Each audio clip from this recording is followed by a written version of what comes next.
Capitaine, c'est celui qui a la barre, quoi, et qui conduit le bateau. C'est à nous de décider qu'est-ce qu'on veut faire cette saison. Si on veut jouer le haut, si on veut jouer le bas. Et après, t'as les moussaillons, quoi. C'est ceux qui rentrent qui vont faire la différence. Et c'est tous ensemble aujourd'hui, on va chercher un résultat. TVC premier barragiste, on a pu gagner plus de 10 matchs. On est qualifié en Europa League en finissant second à 1 point de Liverpool, en battant d'ailleurs Liverpool à domicile, en prenant 6 points face au LASK, en perdant 0 points face à l'Union Saint-Gilloise, premier de Belgique.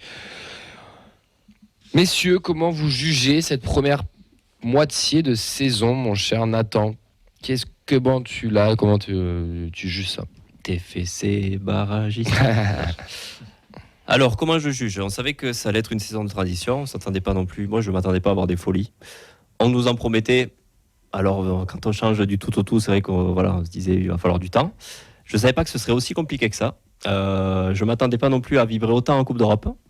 À vrai dire, j'aurais pensé l'inverse, de faire une campagne de Coupe d'Europe plus que poussive et un championnat comme on aurait fait l'an dernier, c'est-à-dire sans se faire trop peur. Mais donc voilà, bilan qui a été quand même tronqué par des départs, par des blessures qu'on n'attendait pas. Je pense notamment au Bouklal.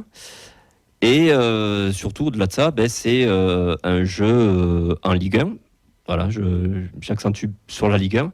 J'ai l'impression qu'on va même pas faire un bilan mi-saison d'Europe aussi, parce que là, j'ai l'impression que c'est à part, en fait. Ouais.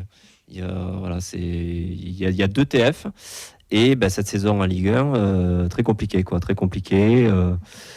On en a parlé tout à l'heure dans le débrief de match, peu de prise d'initiative, peu d'envie. Moi, ça m'inquiète un petit peu, parce que je me dis, au début, il y allait avoir des réajustements, et je sens en fait que c'est comme si on avait atteint un plafond de verre, en fait, quoi. Là, sur le match de Monaco, ça a été assez criant. J'ai l'impression que les joueurs vont au-delà de ce qu'ils sont capables de faire, et ça m'inquiète. Donc c'est pour ça que j'espère qu'il va quand même y avoir une remise en question collective, qui ne passe pas pour moi, qui n'est pas exclusivement la faute de l'ami Carles, mais je m'attendais à mieux. Je reste sur ma faim. Je suis d'accord avec Nathan. Là, en fait, à la trêve, je me dis que c'est frustrant et peut-être même insuffisant. Alors que quand on l'abordait cette saison, il y avait beaucoup de gens qui disaient l'exemple de Nantes l'année dernière, oui, il faut pas faire ça, il faut assurer un championnat, la Coupe d'Europe c'est du bonus. Et force est de constater qu'en tant que supporter, moi, ce qu'on a vécu là, je le prends tous les jours. Les émotions de la Coupe d'Europe, c'est une première et ce sera peut-être la seule fois. Et je me suis régalé comme jamais, mais en prenant quand même un peu de recul et surtout dans le jeu, en fait. Parce que les émotions, elles viennent sur un supplément d'âme, mais dans le jeu au global, je trouve que la saison pour l'instant, elle est insuffisante. C'est ça, là j'étais en train de prendre des notes justement d'un point de vue factuel. C'est vrai que là, d'un point de vue purement factuel, on est à 2 victoires, 8 nuls, 7 défaites et un goal average de -8. On fait partie des 3 équipes qui ont gagné le moins de matchs cette saison, à égalité avec Lorient et Clermont. Donc ça montre quand même... Des équipes qu'on n'a pas gagnées à domicile. Oui, voilà. Donc on a eu forcément une victoire à domicile, une victoire à l'extérieur depuis le début de la saison. Nantes et Metz, ouais. Voilà. Donc ça fait quand même assez peur. Et moi, ce qui me fait peur, c'est qu'on l'a dit, c'est que plus le temps passe, plus notre saison se rapproche de celle de Nantes. Et Nantes, l'année dernière, c'est un 16e de finale d'Europa League, une finale de Coupe de France et un maintien dans les dernières journées.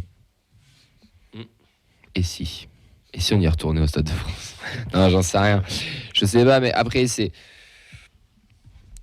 moi je te rejoins sur les émotions. Putain, on a vécu des émotions de dingue. La Coupe d'Europe, c'est un truc magique, c'est un truc à part.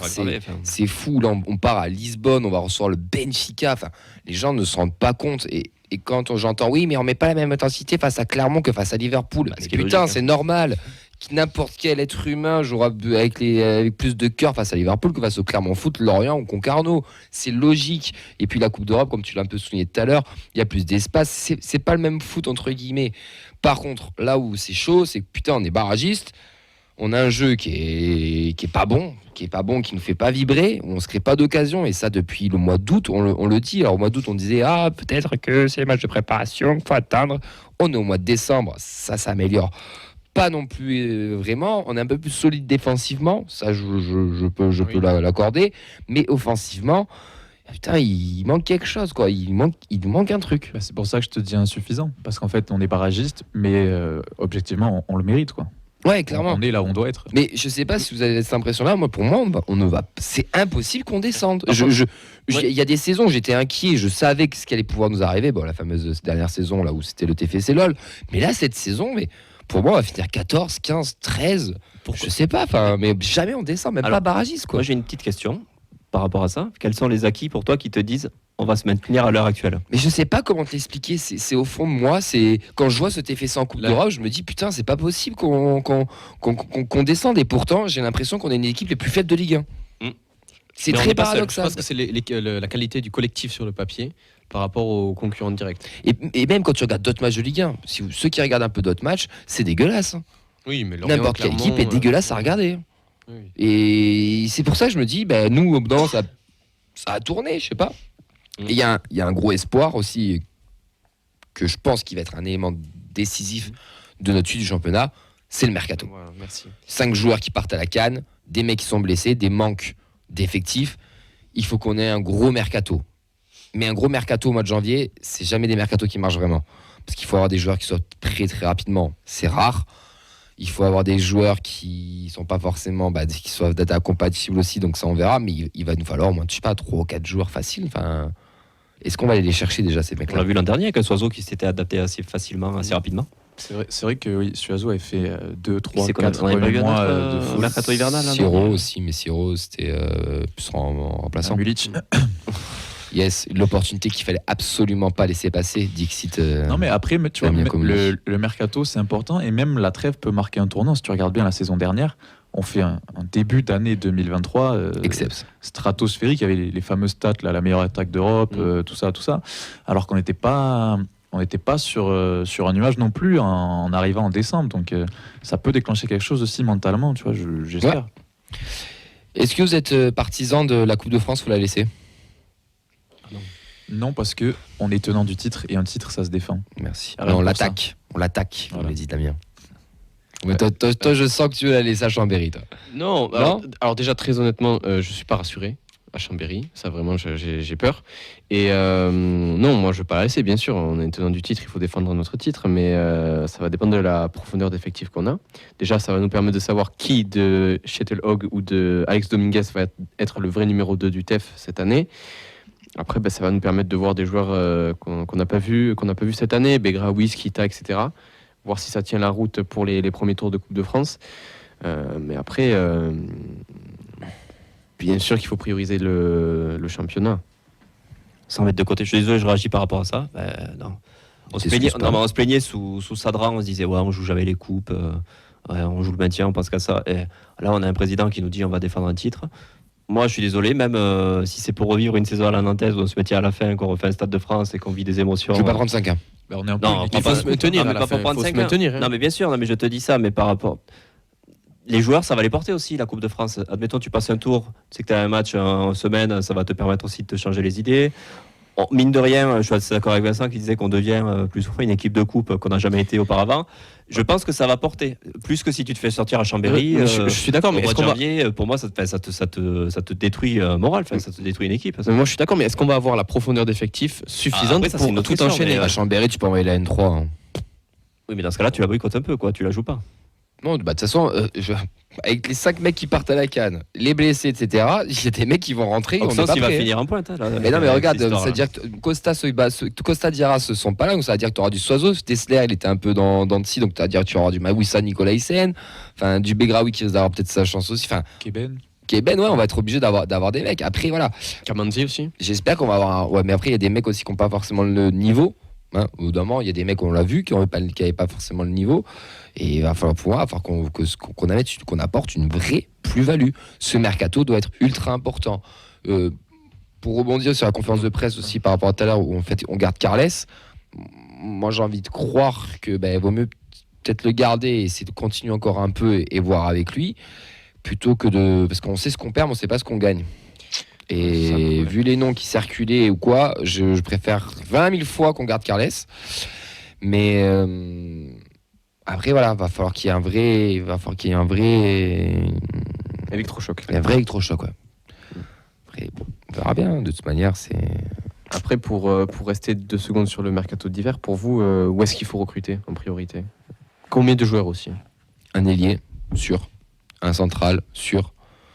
Parce que Costa, moi, il me saoule. Je pense qu'il faudrait. Et un créateur. Ouais. Pas de neuf. Bah si, parce que Dalingra s'en va cet été, donc si, il va falloir que ça soit un vrai neuf. Puis même pour faire un troisième neuf vraiment compétent, parce que là pour le moment la hiérarchie actuelle c'est Dalinga, Maghrib, Begraoui, c'est quand même un peu léger, faut être honnête. Moi, je pense que l'arrivée d'un autre neuf à la Saïd Amoulic comme l'année dernière, bon, on espère forcément pas les mêmes résultats, mais ça pourrait être bénéfique. Je suis d'accord avec toi, mais s'il y a un nouveau neuf qui arrive et que par exemple on n'a pas le défenseur, ça m'embêterait, tu vois. Le défenseur, je pense que c'est pas la priorité, ça c'est ça qui m'inquiète. Le problème c'est que je pense que Costa, maintenant il est titulaire, mais je pense que là où on se pose tous des questions, c'est qu'il aurait peut-être tendance à se reposer sur ses lauriers et l'arrivée de ce décès-là permettrait de le mettre un défenseur peu en décès sur FIFA, s'il te plaît. J'abrège défenseur central. Ouais, merci. Merci. Défenseur central. À combien, 88, 87? Ah ouais, non, parce que ça, je peux plus. Alors, non, parce que moi, déjà, je ne joue pas à FIFA. Donc, après, je suis pas comme ça. Est-ce qu'on paye pas aussi un mercato d'été qui n'a pas été satisfaisant? Là où on a eu un Sissoko blessé, on a eu un Schmitt aussi qui a malheureusement disparu au fur et à mesure des radars. Gélabert, peut-être qu'on attendait un peu plus décisif, qui a, mine de rien, été arrivé blessé, il me semble. Alors, non, en début de saison, il avait est pas arrivé blessé, mais il s'est blessé très vite en pré-saison et après par contre il était prêt pour les premiers matchs de championnat. Après je partage sur les réseaux, on a il nous faut un meneur de jeu, c'est Fab qui nous le dit, pas forcément un attaquant mais un vrai meneur d'homme, un créateur, ouais, et donc partagé par Charles aussi qui dit un vrai meneur, un vrai créateur, et ouais aussi au-delà de ça c'est du caractère aussi dans cette équipe peut-être avec quelqu'un qui va pouvoir te porter te poser des couilles. Pas forcément, mais on sent que ça peut-être ça manque un peu des fois de caractère, ouais. Moi, j'aurais pensé que la victoire contre Liverpool au Stadium, ça aurait déclenché un truc, tu vois, pour le groupe. De se dire que ça y est, regardez ce qu'on a fait, on est capable, on peut le faire, et de vraiment se souder, et de se tirer vers le haut chacun. Mais ça galère encore un petit peu quand même. Ouais. Et pour boucler sur le mercato, c'est vrai que moi en attaque, j'aimerais bien, pourquoi pas, je pense que ça va être un profil qui va être difficile à trouver, mais pourquoi pas un joueur offensif qui serait capable d'être neuf et ailier, petit et qui apporte de la vitesse. Moubélé. Un Mohamed Amoura. Voilà. Ouais. En tout cas, on va terminer cette première partie de saison en une place de barragiste en étant 16e de finale de l'Europa League. C'est très, très paradoxal ce qu'on est en train de vivre, mais si le foot, c'est les émotions aussi, c'est pour ça. On a une équipe dirigeante qui se casse un peu la gueule aussi parce que Comoli nous sort une conférence un peu lunaire avec Jobert qu'on apprend aujourd'hui, le directeur général qui s'en va. Mais quelle année quand même. Quelle année magnifique 2023, mais on va pas se mentir, on est un peu paumé. On a un peu tous perdu. Je pense que je me trompe pas si je vous mets tous dans le même sac. On est tous un peu perdus. On sait pas trop où on va. On sait pas trop ce qui va se passer. Aujourd'hui, personne. Exactement. Mais en tout cas, on sera là. On sera derrière. On a vécu une putain d'année. On va encore vivre de belles choses devant nous. On va essayer de leur faire confiance. De toute manière, on n'a pas vraiment le choix et on va voir ce qu'ils vont nous proposer par la suite.